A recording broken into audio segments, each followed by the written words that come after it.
Salut tout le monde. Donc aujourd'hui, petite vidéo du week-end, comme d'habitude, on change pas. Je vais vous présenter un Atto ancienne génération qu'on ne présente plus, hein, entre guillemets. Il s'agit du Zenith V2. Et pourquoi je fais cette vidéo? C'est tout simplement, je veux faire voir comment on le passe en bottom feeder avec ce petit kit en fait.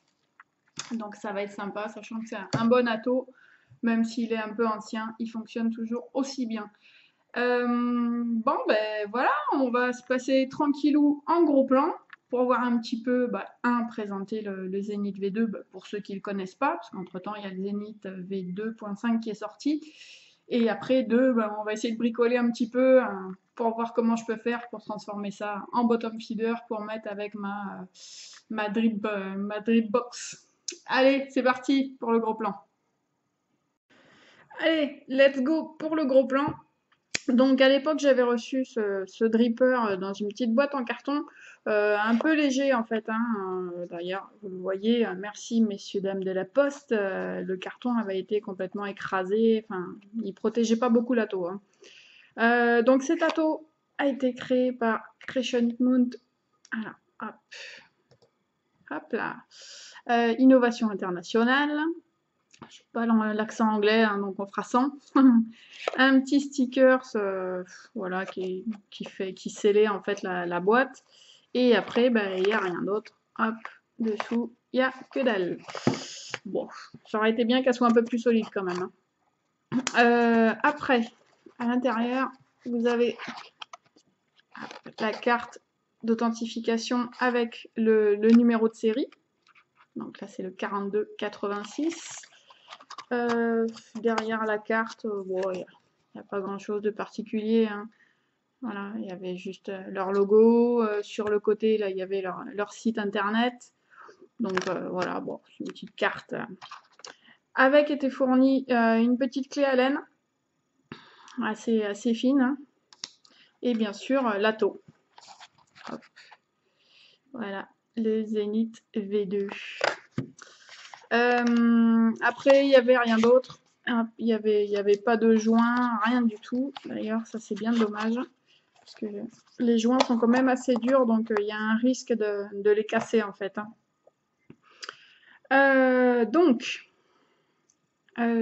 Par où je commence? On va commencer par le dessus. Alors, le dessus, comme vous pouvez le voir, il y a, et ça c'était à l'époque, c'était les premiers à avoir fait ça, et c'est vrai que c'est super sympa cette idée-là. Ils avaient mis en fait un dessus en Delrin, ce qui fait que quand vous mettiez votre drip tip et que le montage était quand même assez haut, et ce qui fait que la taux chauffait pas mal, le fait qu'il y ait cette partie en Delrin isolait le drip tip de la chaleur de la taux. Donc ça, c'était vraiment une très très bonne idée à l'époque. Et bon, ça marche toujours aussi bien, hein, ça, il n'y a pas de souci.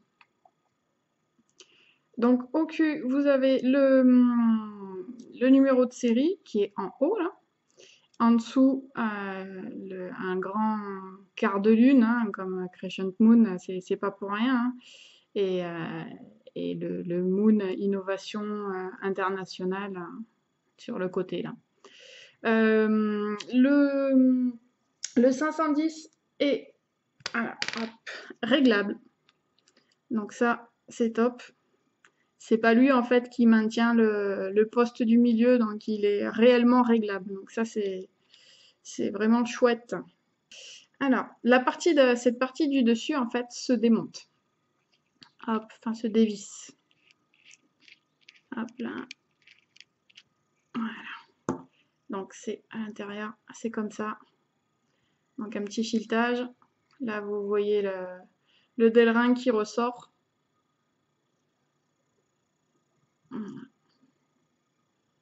C'était vraiment, pour l'époque, c'était du bon boulot.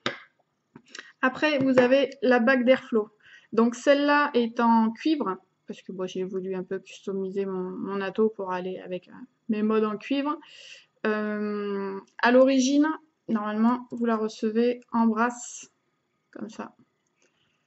Donc voilà, elle est un peu terne, je l'ai pas nettoyée pour la vidéo, mais à culpa, je m'excuse.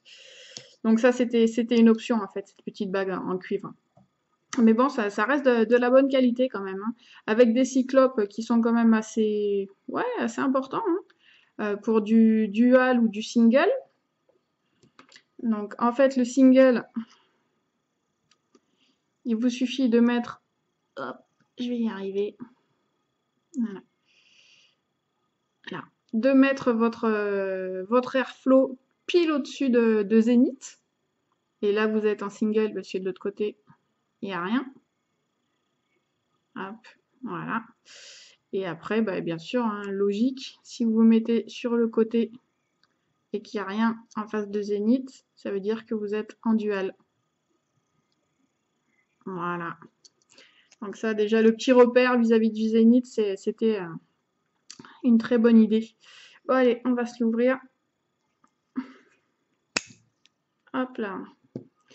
Donc cette partie-là, donc le Zénith est gravé, vraiment, la gravure est vraiment sympa. Alors attendez.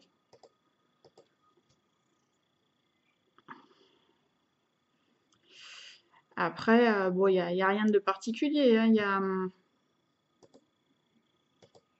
Voilà.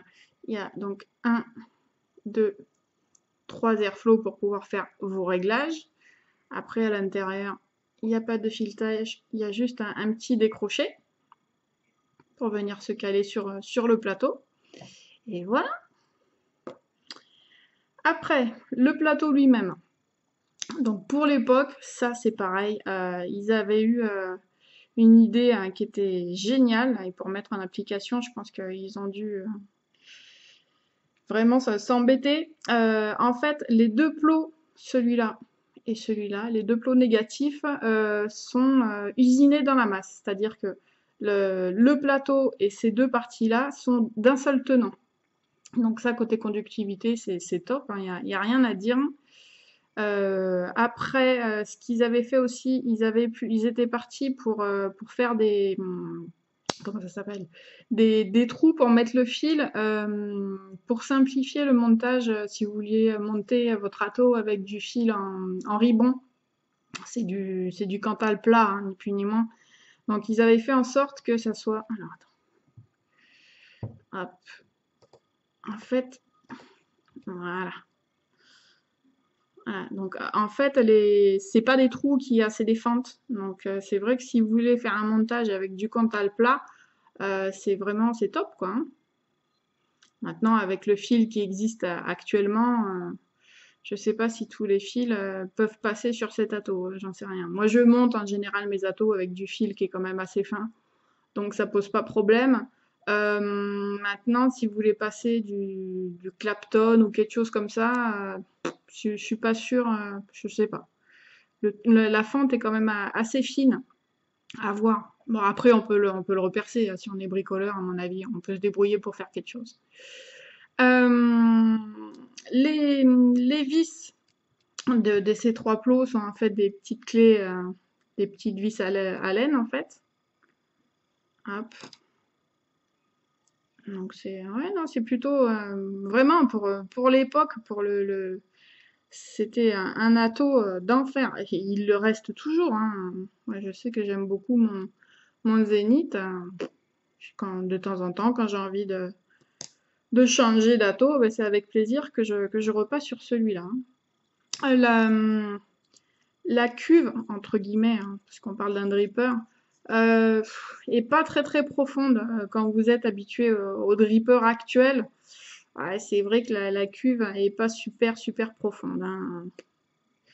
Mais bon, comme je vous disais au début de la vidéo, moi mon but c'est de transformer ce dripper qui est un petit peu ancien en dripper bottom feeder. Donc ce qui fait que la cuve, entre guillemets, ben, aucune importance. Voilà, après là il y a deux bons joints et qui tiennent vraiment très très bien. Je vous conseille de bien les lubrifier avant de revenir plugger cette partie-là en fait, hein, parce que ils sont assez durs.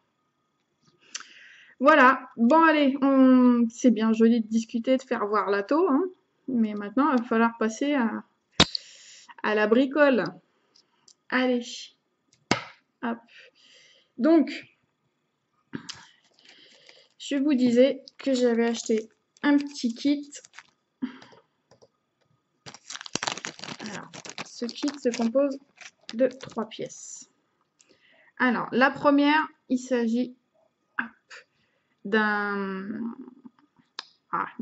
plastique en fait. Je sais pas si c'est du téflon ou j'en sais rien, sachant qu'il est blanc, du téflon ou du pomme peut-être. Je peux pas vous dire.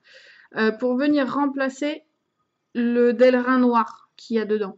Bon, moi j'aime bien mon Delrin noir, donc cette pièce-là, pour l'instant, je vais pas m'en servir. Peut-être qu'un jour, hein, si j'ai envie d'y mettre un drip type blanc pour changer de look, je le mettrai, mais pour l'instant, cette pièce-là, je vais pas la mettre. Et vu comment c'est, en fait, il y a pas de filetage. C'est juste enquillé en force.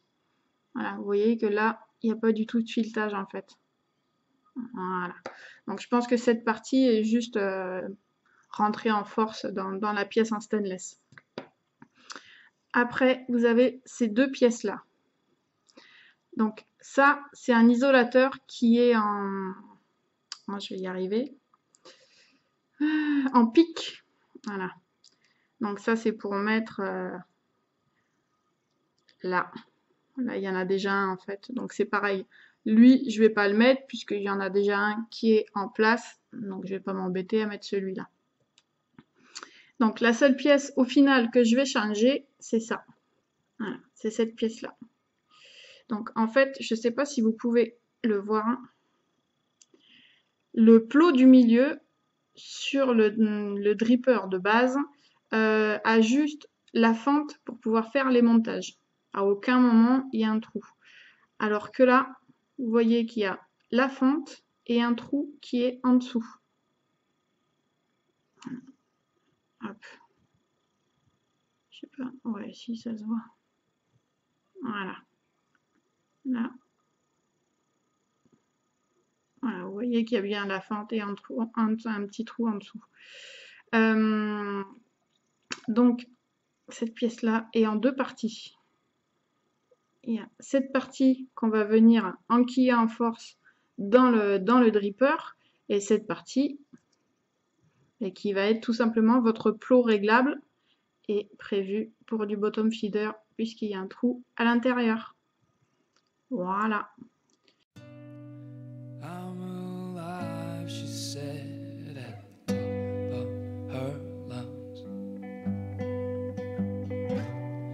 I could cry, but I won't.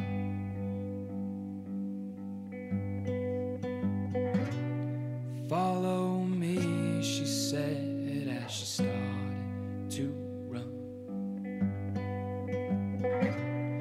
And I watched on as the rain came down.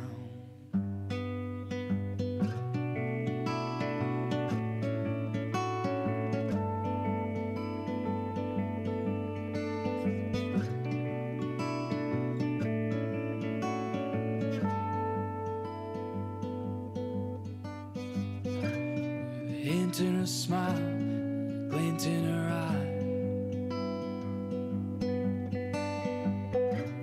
a little look, she's gone. She didn't care as they watched on by. We were soaked to the bone.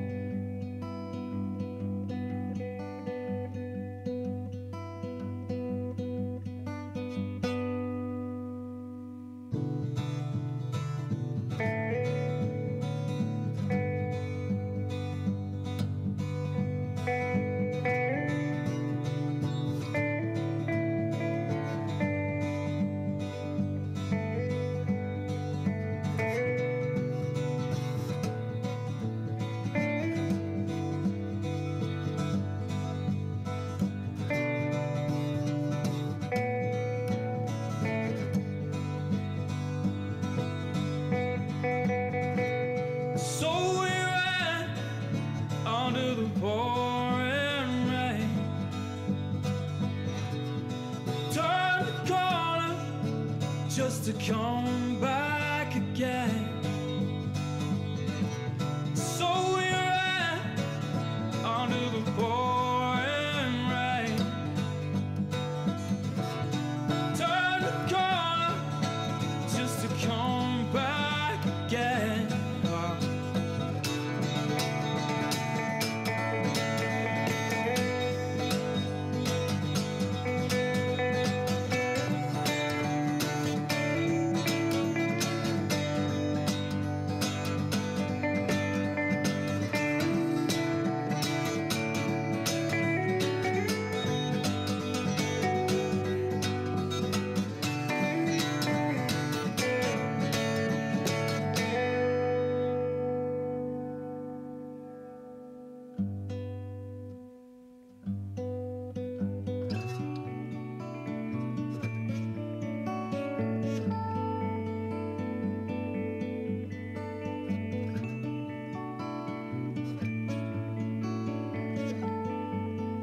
montage. Donc, comme d'habitude, je ne vais pas changer ma façon de faire. Il vous faut un petit tournevis pour maintenir votre coil en place, pince céramique, pince coupante, un petit micro-coiler, des ciseaux pour couper bien sûr votre coton, le plateau du dripper, du coton, là ça sera du Kogendo parce qu'il faut que je le finisse. Et cette fois-ci, je vais changer un petit peu. J'ai pris du 26 gauge, donc du 0,40. Donc, on va, hop, comme d'hab, on prend une certaine longueur.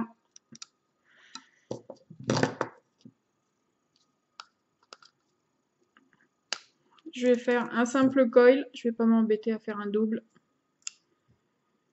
Moi, de toute manière, j'aime bien vaper en simple, donc hop, le micro-coiler. Si je poussais un petit peu tout ça, ça serait pas plus mal. Donc, comme d'hab, on met dans la fente un petit peu en biseau, on pousse son fil, on maintient avec son doigt, et après, je vais faire... on vient chercher son trou de 2 mm, parce que je vais faire le coil sur un axe de 2, et on va faire 6 tours.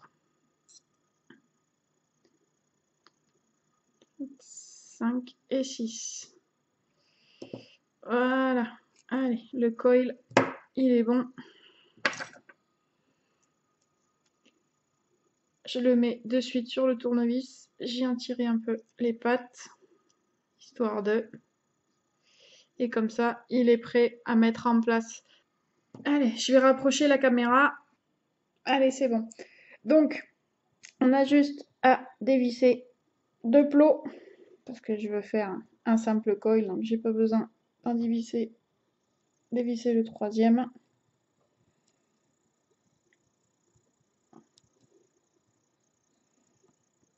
Voilà, histoire de libérer...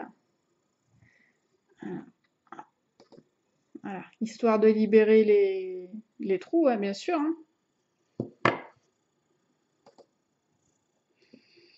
Après, je prends mon coil.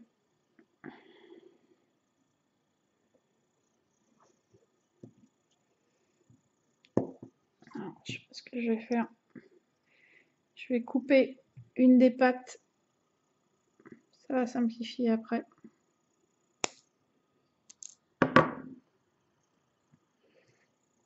Et comme ça, j'ai juste à enficher la première patte.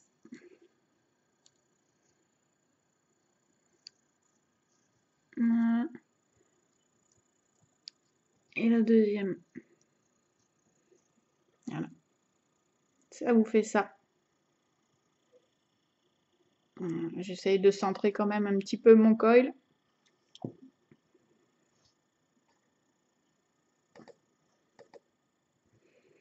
Donc, je viens maintenir mon coil en place. Hop. Je viens pousser les 2 pattes pour que ça maintienne un peu. Et après, j'ai juste à visser. Voilà. Donc ça, je peux l'enlever. Je viens couper les fils qui dépassent.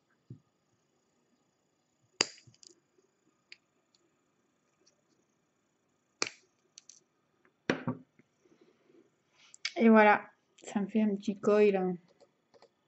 Bon, c'est pas fini, hein. Il faut que je le recentre, que je le remette droit parce qu'il a un petit peu de travers. Bon, déjà, ça, je vais pouvoir le faire de suite. Voilà, déjà, hop, tranquillou. Je vais mettre ça sur le ohmmètre et on va voir ce que ça donne. Allez, donc sur le ohmmètre, qu'est-ce que ça donne? Il me dit 0,37. Ça me paraît bas. Bon, je pense qu'en le retravaillant, ça va aller mieux. Voilà, donc la chose qu'il ne faut pas, je ne sais pas si vous avez vu, mon coil chauffe. Voilà, vous avez vu les 2 pattes qui chauffent? Bon, ça, c'est pas bon du tout. Donc, c'est pour ça qu'il faut le retravailler, en fait. Il faut que la chauffe se fasse de l'intérieur vers l'extérieur du coil. Et là, c'est totalement l'inverse. Donc ça, c'est pas bon. Allez, on va se le retravailler un petit peu donc.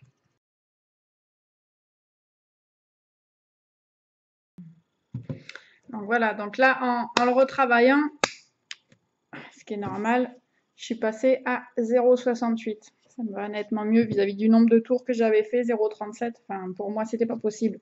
Et donc, hop, et là, vous allez voir qu'il chauffe nettement mieux. Voilà. Ça, c'est ce qu'on veut. Donc, vous avez vu que par rapport à tout à l'heure, ça n'a rien à voir, hein. Voilà. Ça, c'est la bonne chauffe. C'est vraiment de l'intérieur, le glow part vers l'extérieur. Voilà.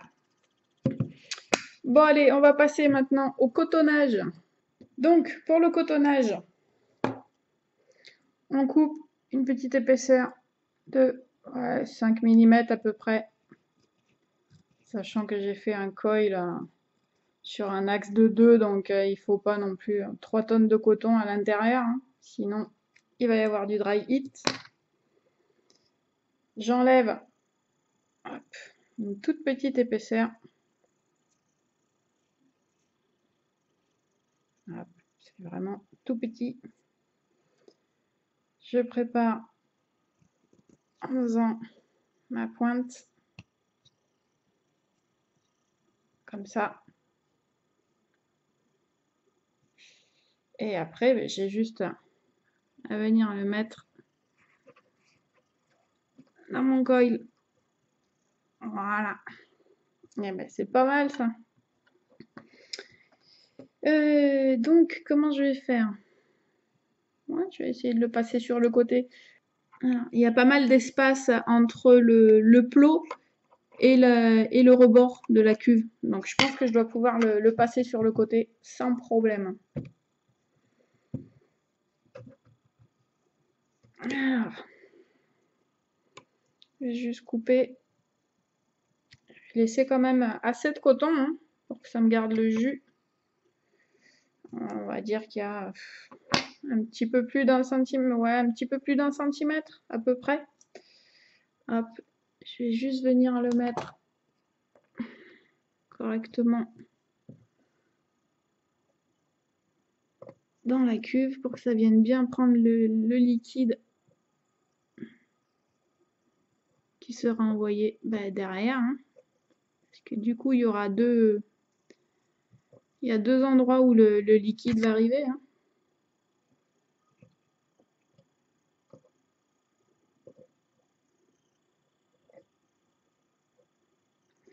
Allez, on va dire que c'est bon comme ça. On va y mettre un peu de liquide, histoire d'amorcer un petit peu, hein, parce qu'après, c'est le bottom feeder qui va faire son boulot, hein. Intérêt d'ailleurs. Là, c'est juste pour tester ma résistance, pour voir ce qu'elle vaut, hein. Voilà. Allez, on se fait un petit test. Donc, la résistance n'a pas bougé. Je suis à 0,68. Et on va se tester ça. Bon, ben, je pense que c'est bon. Impeccable. Moi, ça me va. Allez, je vais monter ce petit dripper sur la drip box et on va voir un petit peu ce que ça donne. Bon, ben voilà, j'ai fini le montage. Donc, je viens de remonter le haut du dripper. Je me suis mis en single avec l'ouverture. Je ne sais pas si vous allez voir. Hop, à fond. Et on va voir comment ça va.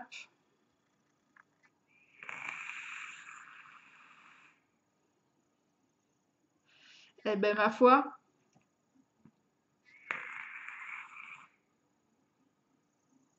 ouais, il va toujours aussi bien ce Zénith, hein. Il n'y a rien à dire.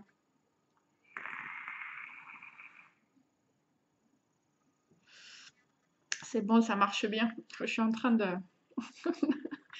de mettre la caméra HS en 2 secondes.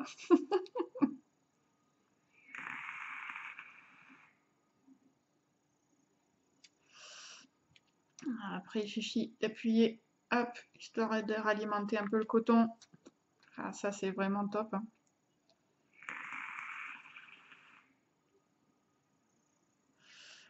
c'est bon, ça marche. Et je suis en single, hein. Voilà, même pas, je vous fais voir en dual, hein.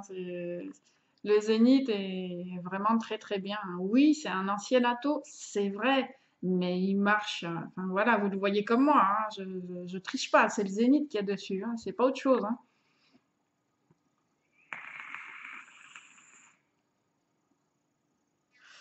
Bon, il est top.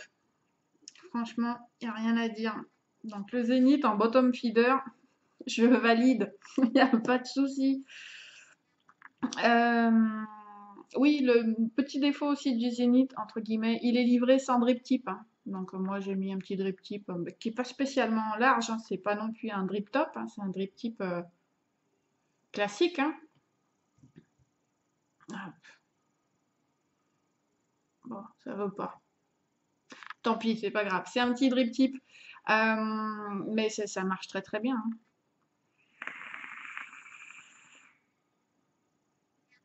Bon là par contre, sachant que je suis ouvert à fond, et bien sûr je suis en inhalation directe, hein. Je suis pas en vape classique en deux temps. Mais le goût est là. Euh, les perfs aussi, hein, ça, y a rien à dire.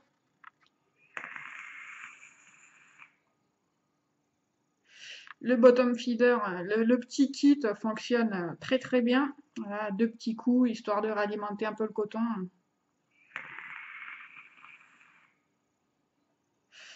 Bon, ben, je pense que les images parlent d'elles-mêmes. Voilà, je dirais rien d'autre. Donc ça marche bien. Non, maintenant, si vous voulez convertir, enfin, vos anciens drippers, ceux qui ont un kit pour ça, hein, bien sûr, en bottom feeder, ben, ça marche super bien. Euh, voilà, pour moi, je vois pas de point négatif, que ce soit un pour le dripper ou deux pour le petit kit bottom feeder. Les deux, ça marche très très bien. Voilà. Bon, sur ce, je vous dis bon week-end à tous, bonne fin de soirée, parce que là on est samedi soir, donc vous avez encore tout dimanche. Moi aussi d'ailleurs, pour rester tranquillou à la maison, suivant le temps, aller faire un petit tour dehors, mais bon, c'est pas gagné. Et voilà, donc je vous dis à bientôt et bye bye. Allez, à plus. Personne dans le